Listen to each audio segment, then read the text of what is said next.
Hello everyone, my name is Relax and Panic, and this is another reaction for Bakemonogatari. It is episode 4, and you know what to do. As always, if you want to see it, please go down into my descriptions and follow the link there. And then you can watch the reaction itself. Once you've done, feel free to come back here to hear me out about what I thought about this episode. So, see you soon. For those that came back, welcome back. There was surprisingly, very much, at least partially, on point what I thought last time. I was really confused about the last episode because I was like, what the heck is going on? I have no idea. And I made some wild guesses. And mainly by the intro, it seems I was more or less right. So she is running in circles. She is not really reaching a point where she wants to go. So very, very fitting. I like that. The episode, as it seems like the whole series, is very, very much a play on words all the time, which puts me on a disadvantage, as you know, because I don't speak Japanese. I'm not at all able to read those signs. So the secondary meanings of signs, like if you change small parts of it, it means something else, or by pronunciation, if you pronounce it a little bit different, it means something else. This is something I cannot catch on the first one. So therefore, I need the characters to inform me about it. Which they do, which they did in this episode as well, so that's fine. But I like it. It's a very, very clever idea of doing a series, because you can never be sure about some things, what they mean. So if someone is telling you something about a crab, as example, it might very well mean something completely different, because I think it is kanji, right? If you change it a little bit, is something else then. So very clever concept, nice idea, I like it. So let's go on. So the snail theme. We had it is, how to say, it was clear it was to mean something else. So lost cow is something it is close to, which is fitting. I mean, she is lost, but I would definitely not call her a cow. But I think it is more about the lost cow in the meaning of someone who is lost. So fitting, yeah. They analyzed her name, this 89, the number, and her name is, if you pronounce it a little bit differently, it is a misfortune. So bad luck charm, for those of you who know what I mean. Okay, so she's unlucky, no question, that looked alike. And she's searching for someone, and as we know by now, she was searching for the home of her mother, which is kind of sad, you know. So she's a girl, it seems her parents are living separately, possibly divorced or never married. And she just wants to reach her old home to find her mother, to spend time with her. But whatever she's trying, she cannot reach this place, this house number. And thus she's running in circles. And it is not just like in a normal way. So there seems to be something supernatural. Because as we have seen, she drew in the other two, Araragi and Senshugahara, when they were traveling with her. So Senshugahara stated that she knows this area, she is grown up there, so she should be able to find it. And they kind of ran in circles, but not like they were at the same position again. It is as though the streets and houses are mixing up again and again. So it's every time a little bit different, it seems. Which definitely is some kind of magic, you know. Otherwise you would be standing in the, you know, you go around the corner and you stand at the same corner as you were before, stuff like that. But instead it changes all the time a little bit, so you don't realize it's the same you're walking at. However, they realized, and they even repeated what they said. That is more interesting to me, because it means that it influences their minds as well. Araragi was aware of it. He realized it. Senshugahara was not. So she said, did I say that before, really? So she didn't know that. something to watch out for. So, interesting. The little imp and her abilities here. She is harsh in her behavior. That is something in this series which is strange to me. The way that, on the one hand, Senjugahara and Araragi acting to each other, you know, that they are so mean to each other. I mean, it's especially Senjugahara towards Araragi. On the other hand, it is Hachikuji is mean to Araragi as well. I know, because you informed me, that it is out of his perception. So he perceives people being mean to him all the time, kind of in a very strange way, you know. So I can only guess that he has some kind of self-esteem problems. However, he is not holding back either, but more in a physical way. It is funny and entertaining here, but let's be true, if we would see something like that on the street, you know, just apart from age, just a man and a woman arguing, she might be mean to him, whatever, and then he's striking out. That is something we possibly wouldn't accept. Here it is some kind of comedic relief, and it is kind of okay due to that, because it is so overplayed, you know, and the way that the violence, because that it is violence in the end, she bites him, he punches her, the way it is overplayed, and her lying there looking groggy, but in a funny way. It is made by the series that we understand it is just for fun. So, but still, not good. However, let's go on. What surprised me a little bit is that she was hiding behind him now. I mean, he was mean to her in the last episode. And I really would have thought that she instead would have been hiding from him. But she uses him as cover against Senjugahara, because she senses that Senjugahara is mean-spirited towards children. And she admits it. The reasons I can see partially, just like Araragi, but not completely. So she never knew how to interact with children properly. And when she bumped into one, she apologized kind of out of reflex, you know, I'm sorry and stuff, you know, like you do, without much thinking. If you bump into someone, you should apologize. And then she became aware that by apologizing, she was forced to apologize and to lower herself, I think that it is, to act in a way without control. And that is what she didn't like, that she didn't have control in this moment.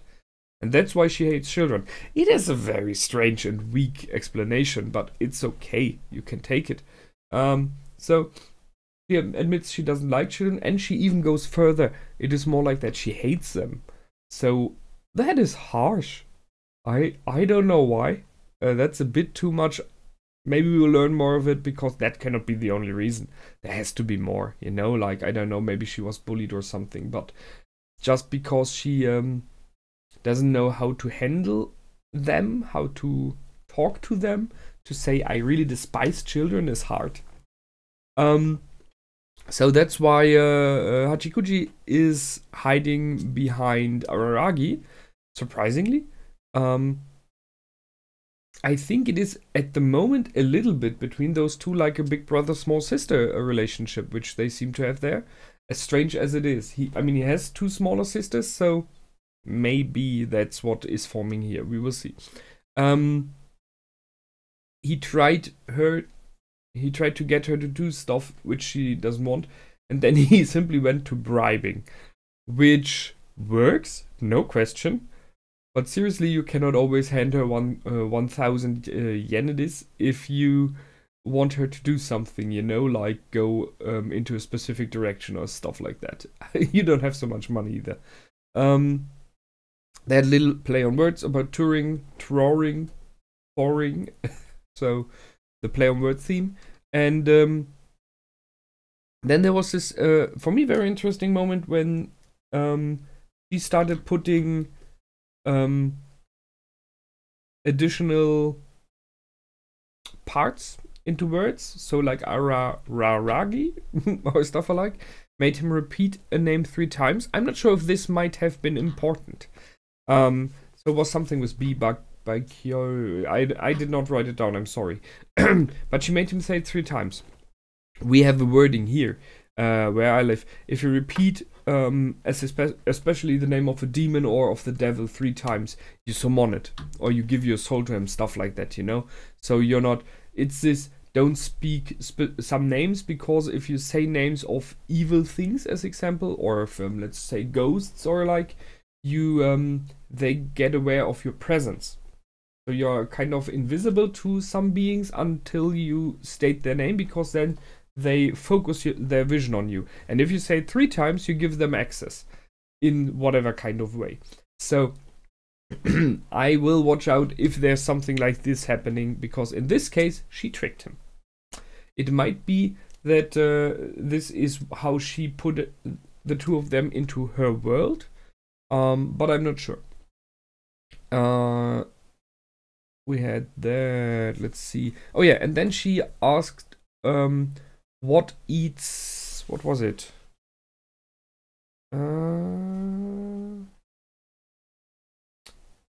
Yeah, creatures that eat dreams.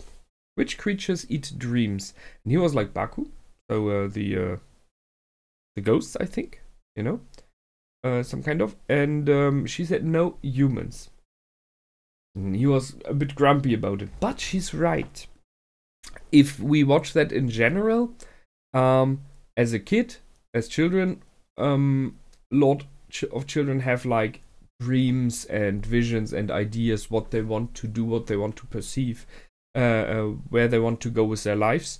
But it's, you know, they just like have small dreams, just talking about stuff like having a nice day, you know, or bigger ones like Santa Claus, angels, a real belief in good, a belief in their father and in their mother, that they are some kind of like super beings, because as children we perceive them as such, or the big brother, big sister.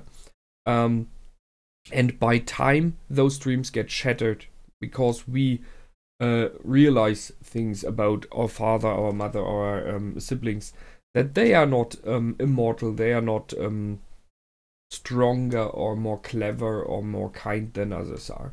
And that's a destruction of dreams, and it in nearly every occasion happens due to humans, either by the person itself or by others, because they show it to us or they tell us something, you know.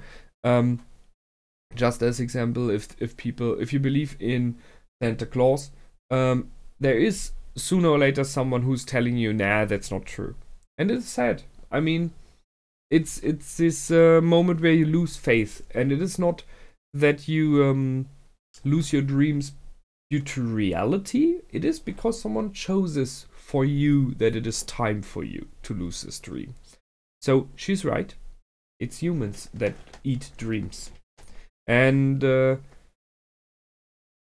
problem is that there are some, not many, but some humans out there who enjoy eating and destroying dreams, who enjoy destroying hope for others, because it makes them feel better by lowering others. Maybe that's what she's going for. We had that. Oh yeah, they were out of GPS range. Yes, I commented that already. You are in her world now. So, and we had that, and then they were back at the place where we are here in the picture right now. Once again, waiting there for something to happen. In this case, for Senjugahara to come back and give them the information from Moshino, what to do about this problem. And there was a little creepy moment. I mean, there are a lot of creepy moments here. So she is underage, and he's like, come over here, and you know, looking like over his shoulder, and she's like, no. So there's this moment, this older guy and the little girl. The older guy says, come over here. The little guy says no, and he says, I will pay you ice cream. And that was, seriously, sorry, that is a typical thing. That's why I said, ooh, creepy. No, no way. You don't do that. Well, it worked. Sure it did. Well, then we went into the next beating. So he wanted to touch her head. I don't know why. It was like petting, like, yeah, nicely done, stuff like that. And she bit him. Well done. I'm not for violence, but that was well done. He wants to pet you and you don't want to punch him or bite him. Well done. Just the thing that she didn't let go then was too much, and that's why he punched her. Because he went once again into the red zone, not so much of a surprise. And once again we landed with her on her back, lying around, and he like, I beat her again. Yes, I was aware of this small groping scene. I don't think that was necessary. I'm not sure where they are going with this and why they need to put it in, but okay. So he was once again the one who won and stood over the lying body of a kid, more neither kid.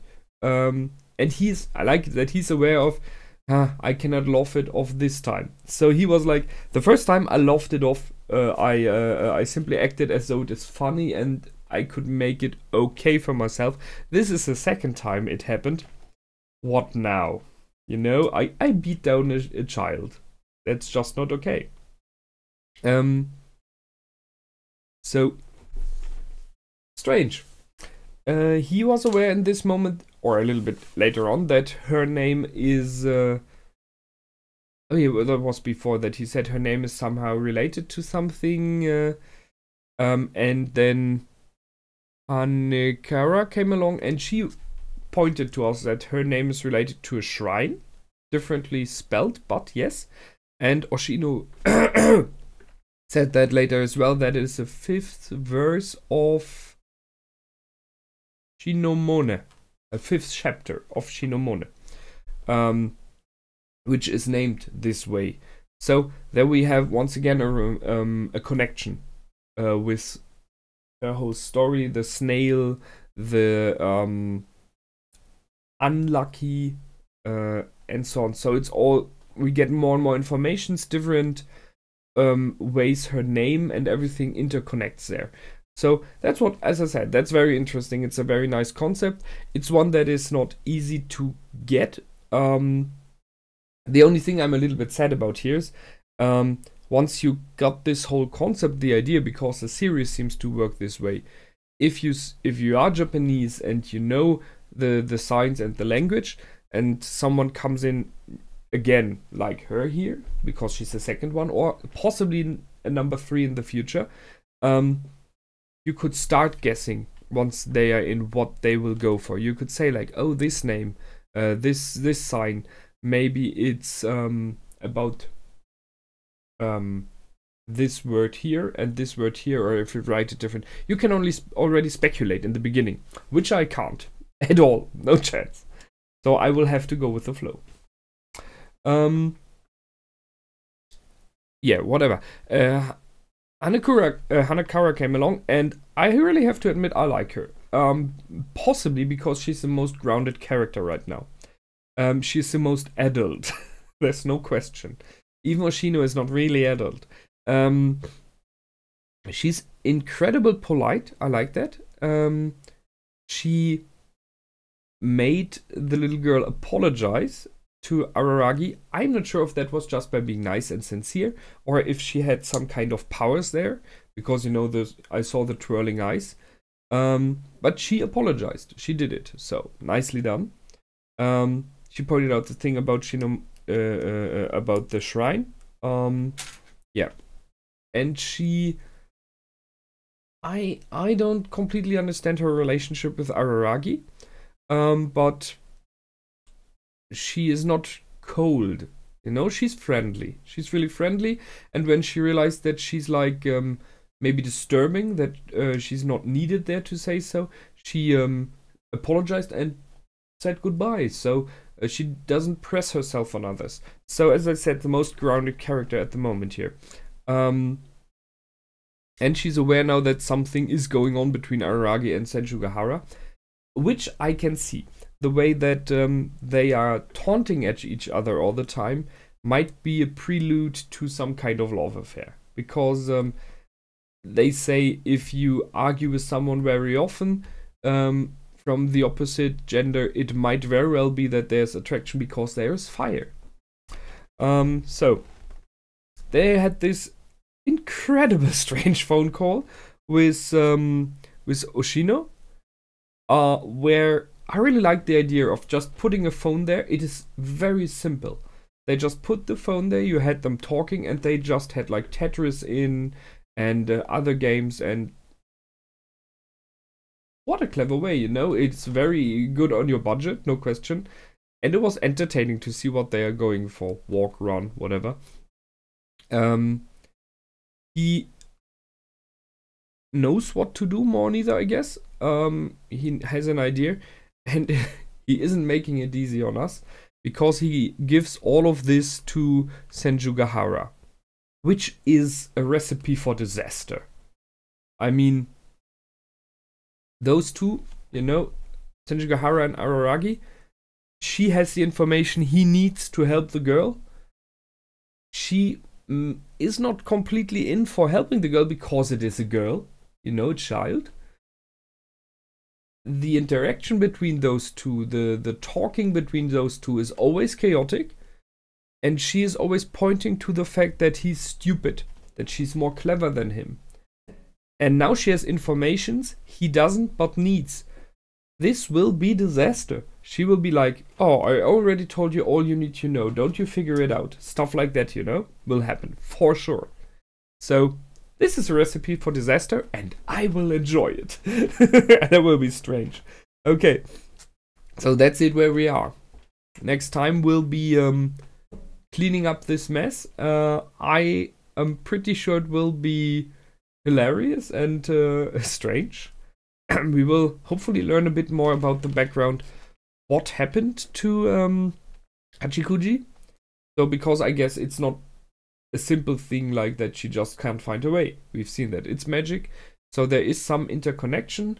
And I like the episode where it was solved around Senjugahara. The background idea.